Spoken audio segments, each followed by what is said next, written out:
राम राम दोस्तों, आप सबों को। और आज एक बहुत ही ख़ास टॉपिक लेके आया हूँ और जो वीडियो मैं आपको दिखाने जा रहा हूँ वो उसका क्रेडिट मैं द साइंटिफिक हिंदू चैनल जो है यूट्यूब का उनको दूंगा, क्योंकि उन्हीं का वीडियो है। तो चलिए ये मिलकर देखते हैं। एक बड़ा इंटरेस्टिंग टॉपिक है और अंत में मैं अपनी जो भी मेरा रिएक्शन कमेंटरी बोल लीजिए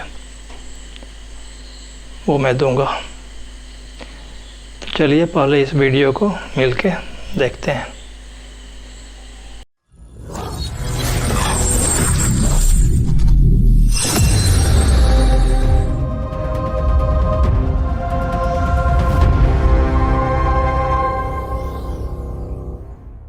ब्रह्मा विष्णु और महेश को कभी ईश्वर नहीं मानूंगा, और ना ही उनकी पूजा करूंगा। इस वीडियो में बौद्ध धर्म की तथाकथित दीक्षा दी जा रही है, जिसमें यह लोग शपथ ले रहे हैं कि मैं ब्रह्मा विष्णु महेश को नहीं मानूंगा, मैं हिंदू धर्म के किसी भी देवी देवता को नहीं मानूंगा। यहाँ बताते चले कि विश्व में Laos, Cambodia, Bhutan, Thailand, Myanmar, चीन, श्रीलंका ये देश अधिकृत तौर पर बौद्ध देश कहलाते हैं, क्योंकि इन देशों के संविधानों में बौद्ध धर्म को राष्ट्रीय राजधर्म का दर्जा प्राप्त है। आपको जानकर हैरानी होगी कि इन देशों में बौद्ध धर्म अपनाने पर ऐसी कोई शपथ नहीं दिलवाई जाती, बल्कि इन देशों के बौद्ध हिंदू देवी देवताओं में भी पूर्ण आस्था रखते हैं। अब प्रश्न उठता है कि आखिर भारत में यह कौन सा धर्म है जो बौद्ध धर्म के नाम पर हिंदू देवी देवताओं का अपमान करता है। थाईलैंड जो कि एक बौद्ध देश है, वहाँ जगह जगह पर हिंदू मंदिर मौजूद हैं। विश्व का सबसे बड़ा हिंदू मंदिर अंकोर वाट कंबोडिया में है। भूटान में भी कई भव्य हिंदू मंदिर हैं, और यही नहीं, लाओस, श्रीलंका और म्यांमार में भी बेहद भव्य हिंदू मंदिर बने हुए हैं। यानी हर एक बौद्ध देश में हिंदू देवी देवता भी समान रूप से पूजे जाते हैं। परंतु भारतीय तथा कथित बौद्ध कुछ अलग ही टाइप के हैं। इसी बीच थाईलैंड ने कुछ ऐसा किया है जिससे भारतीय तथा कथित बौद्धों को तगड़ी मिर्ची लगी है। आखिर क्या किया है थाईलैंड ने और क्यों सुलग रहे हैं भारतीय तथा कथित बौद्ध, जानेंगे आज के इस वीडियो में। तो दोस्तों बने रहिए हमारे साथ वीडियो के अंत तक और कमेंट में जय श्री राम। दोस्तों थाईलैंड पर बात करने से पहले जरा भारतीय बौद्ध धर्म के बारे में थोड़ा सा जान लेते हैं, ताकि आपको समझने में आसानी रहे। बौद्ध धर्म की शुरुआत कहाँ से हुई यह सब तो आप जानते ही। सम्राट अशोक के समय काल में बौद्ध धर्म भारत में तो फैला ही, साथ ही भारत से निकलकर या अन्य देशों तक भी पहुंचा। भारत से बाहर अन्य देशों में बौद्ध धर्म आज भी उसी रूप में विद्यमान है, जबकि भारत में यह एक अलग रूप ले चुका है। ऐतिहासिक दस्तावेजों के अनुसार पुष्यमित्र शुंग के शासनकाल में भारत से बौद्ध धर्म का लोप हो गया। बौद्ध धर्म के विद्वान डॉक्टर सिद्धार्थ सिंह के अनुसार भारत में जो डॉक्टर अंबेडकर का बौद्धवाद है वह बौद्ध धर्म से बिल्कुल अलग है। वह एक प्रकार का सामाजिक आंदोलन है। वास्तविक बौद्ध धर्म तमाम सामाजिक संगठनों गतिविधियों को समेटने वाला एक छाता है, जबकि डॉक्टर अंबेडकर का बौद्ध धर्म सामाजिक मुक्ति का एक आंदोलन है। वास्तविक बौद्ध धर्म में अध्यात्म अनिवार्य रूप से शामिल है और वह हिंदू धर्म से अलग नहीं है, जबकि डॉक्टर अंबेडकर के बुद्ध धर्म में अध्यात्म अनिवार्य रूप से शामिल नहीं है और यह हिंदू धर्म का जबरदस्त आलोचक है।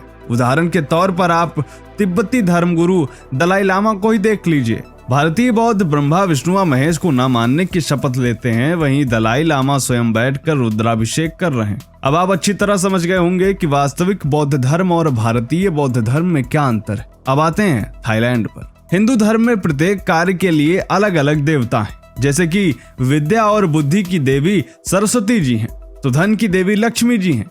ब्रह्मा जी सृष्टि करता है तो विष्णु जी पालन करता है, तथा महेश यानी शंकर जी प्रलय आने पर संहार करता है। भगवान गणेश को विघ्नहर्ता व रिद्धि सिद्धि का दाता माना गया। वहीं हनुमान जी को बल और बुद्धि का देवता कहा गया। इसी तरह और भी कार्यों के लिए सिंबॉलिक रूप से अलग अलग देवी देवता हैं।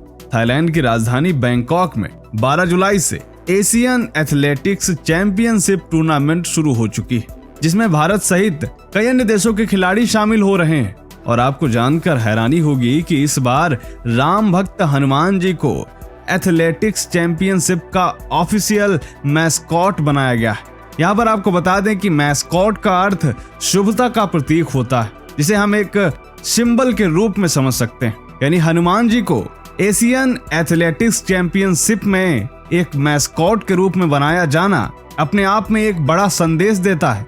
एशियन एथलेटिक्स एसोसिएशन ने बाकायदा अपनी वेबसाइट पर यह लिखा है कि हनुमान जी भगवान राम की सेवा में गति, शक्ति, साहस और बुद्धि सहित असाधारण क्षमताओं का प्रदर्शन करते हैं। हनुमान जी की सबसे बड़ी क्षमता वास्तव में उनकी अविश्वसनीय रूप से दृढ़ निष्ठा व भक्ति है, और इसी वजह से हनुमान जी को एथलेटिक्स चैंपियनशिप का मैस्कॉट बनाने का फैसला लिया गया, क्योंकि इसी तरह का समर्पण एथलीट को भी दिखाने की जरूरत है। इस चैंपियनशिप में थाईलैंड के अलावा हांगकांग, चीन, Bharat, Indonesia, Japan, south Korea, Malaysia, Philippines और सिंगापुर, इन 8 देशों की टीमें शामिल हुई हैं। भारत के shot put player Tajinder Pal Singh तूर और लॉन्ग जंप खिलाड़ी मुरली श्रीशंकर के नेतृत्व में देश को चैंपियनशिप में अच्छे प्रदर्शन की उम्मीद भी है। दोस्तों, थाईलैंड में भगवान हनुमान को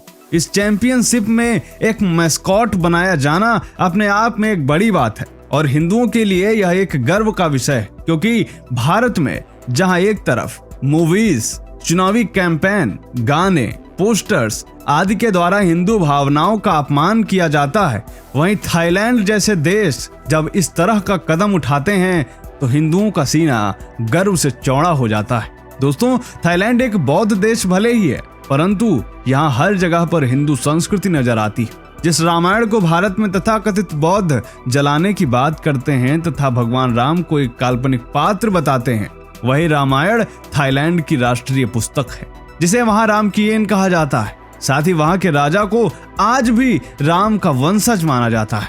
मौजूदा समय में थाईलैंड के राजा महावजीरा लोंगकॉर्न है, जिन्हें दशम राम कहा जाता है। थाईलैंड में एक अयोध्या भी है, जिसे स्थानीय भाषा में अयुत्या कहा जाता है। यहाँ के एयरपोर्ट का नाम स्वर्ण भूमि एयरपोर्ट है। इसके अलावा यहाँ भगवान गणेश की विश्व की सबसे ऊंची प्रतिमा विराजमान है। दुनिया के हर एक देश में स्पेशल फोर्स का नाम रखने का भी चलन है, जैसे कि भारत में भी थल सेना, नौसेना, वायुसेना ने अपने स्पेशल फोर्सेस का नाम रखा हुआ है, जिनके नाम क्रमशः para special forces, Marcos special forces, Garud special forces हैं। परंतु क्या आपको पता है कि थाईलैंड में स्पेशल फोर्स का नाम हनुमान सेना है? फर्क बस इतना है कि हनुमान सेना के हाथ में गदा की जगह अत्याधुनिक राइफल्स हैं।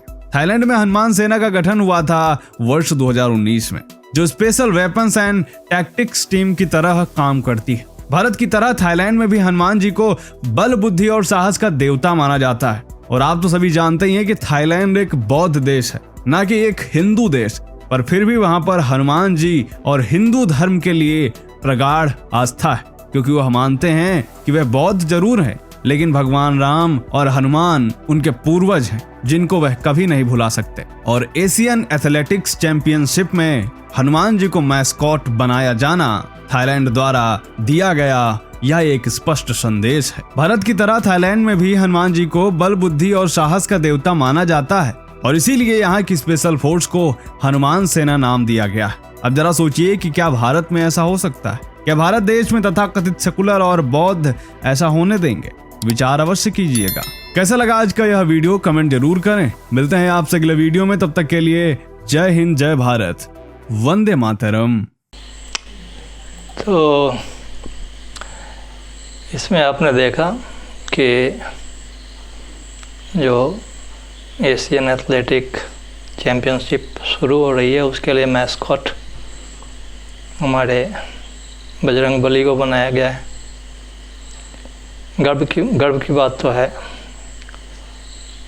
और वो लोग, थाईलैंड के लोग कम से कम दोगले नहीं हैं। वो सच को जैसा है वैसा स्वीकार करते हैं। भारत में हिंदू भी दोगले हैं, मुसलमान दोगले क्या, तिगले क्या, चौगले क्या, जो भी हैं वो झूठ के अलावा कुछ बोलते ही नहीं हैं। क्रिश्चियंस भी, जो भी हैं, सब हिंदुइज्म से कन्वर्ट होकर के, सब तो हैं भारत के, सबके पूर्वज हिंदू ही थे। लेकिन जितने विदेशी क्रिश्चियन, वाइट क्रिश्चियंस जो हैं, जितने वो हिंदुओं से नफ़रत नहीं करते, उतने इस देश के क्रिश्चियन और मुसलमान हिंदुओं से नफ़रत करते हैं। हमारे देश में एक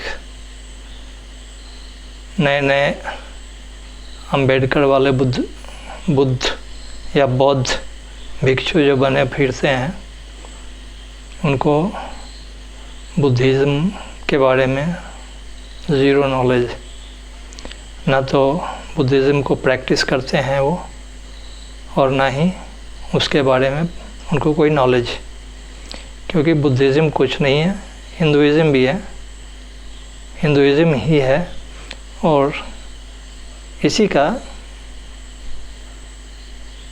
एक अलग रास्ता है। ठीक है, बुद्धम शरणम गच्छामि, संघम शरणम गच्छामि, ये सब हम लोगों ने बचपन में पढ़ा। ये जस्ट एक रास्ता दिया बुद्ध ने, और उसके कुछ फॉलोअर्स हुए।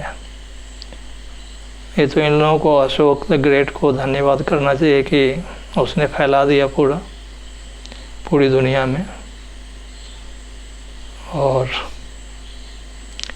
लेकिन यहाँ पर जो सेक्युलरिज्म के नाम पर और उल्टे पुल्टे काम, जो दुगलापन है ना भारत में, अब इसका कारण क्या है, वो एक रिसर्च का विषय है कि ओरिजिनली तो भारत के लोग ऐसे नहीं थे, लेकिन शायद ये जो 1000 साल की जो गुलामी हुई, उसकी वजह से हम लोग दोगले हो गए हैं। कहने के लिए कुछ और दिखते हैं, दिखने के लिए कुछ और दिखते हैं, कहने के लिए कुछ और कहते हैं, और एक्चुअल में कुछ करते और ही हैं। तो तिगले हो गए, दिखते कुछ और हैं, बोलते कुछ और हैं, करते कुछ और हैं। और ये सबकी बात है ये, इसमें मैं ना अपने आप को एक्सक्लूड कर सकता हूँ, ना कोई कर सकता है। अब बोले तो 99.999% जो भारतीय हैं, सच तो नहीं बोलते हैं, नहीं बोलते। और कुछ तो ऐसे हैं जो सारे रिकॉर्ड तोड़ रहे हैं दिल्ली में बैठ के। चलो वो अलग टॉपिक है, लेकिन चलो ये अच्छी बात है, हिंदुइज़्म जो है हमारा बाकी कंट्रीज़ में भी स्प्रेड हो रहा है, और स्वतः लोग आ रहे हैं।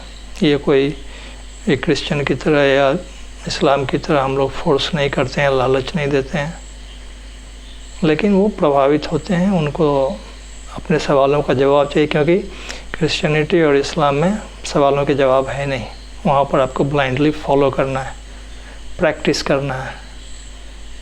मैथ का फॉर्मूला जैसे होता है ना, वैसे है। हिंदुइज्म ऐसा नहीं है, आपको बोलता है अंदर, अपने अंदर झांकने के लिए। बाकी जो रिलीजन्स है वो बाहर की दुनिया से डील करते हैं। हमारा हिंदुइज्म जो है वो आपके अंदर बोलता है जाने के लिए। आप खुद के अंदर झांको, खुद को पहचानो, और दुनिया उसी नज़र में, उसी रंग में दिखाई देगी। अपने आप को सुधार लो, दुनिया सुधर जाएगी। तो आएगा, अपना भी समय आएगा, हिंदू का समय आएगा, जल्दी आएगा। तो मुझे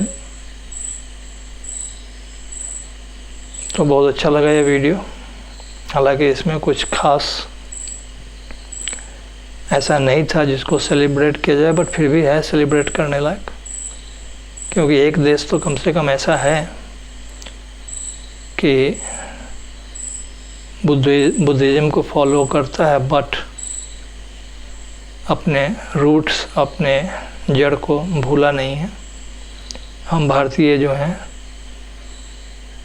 पत्ते को याद रखते हैं, जड़ को भूल जाते हैं कि हमारा जड़ क्या है, और इसका नुकसान काफ़ी हो चुका है। जो भी 1000-1200 साल की गुलामी। चलो फिर मिलते हैं किसी और वीडियो में। अगर आपको ये वीडियो पसंद आया तो सब्सक्राइब ज़रूर कीजिएगा। अभी नया चैनल है, सब्सक्राइबर्स की बहुत ज़रूरत है। तो तब तक के लिए जय श्री राम, हर हर महादेव, और भारत हिंदू राष्ट्र की जय।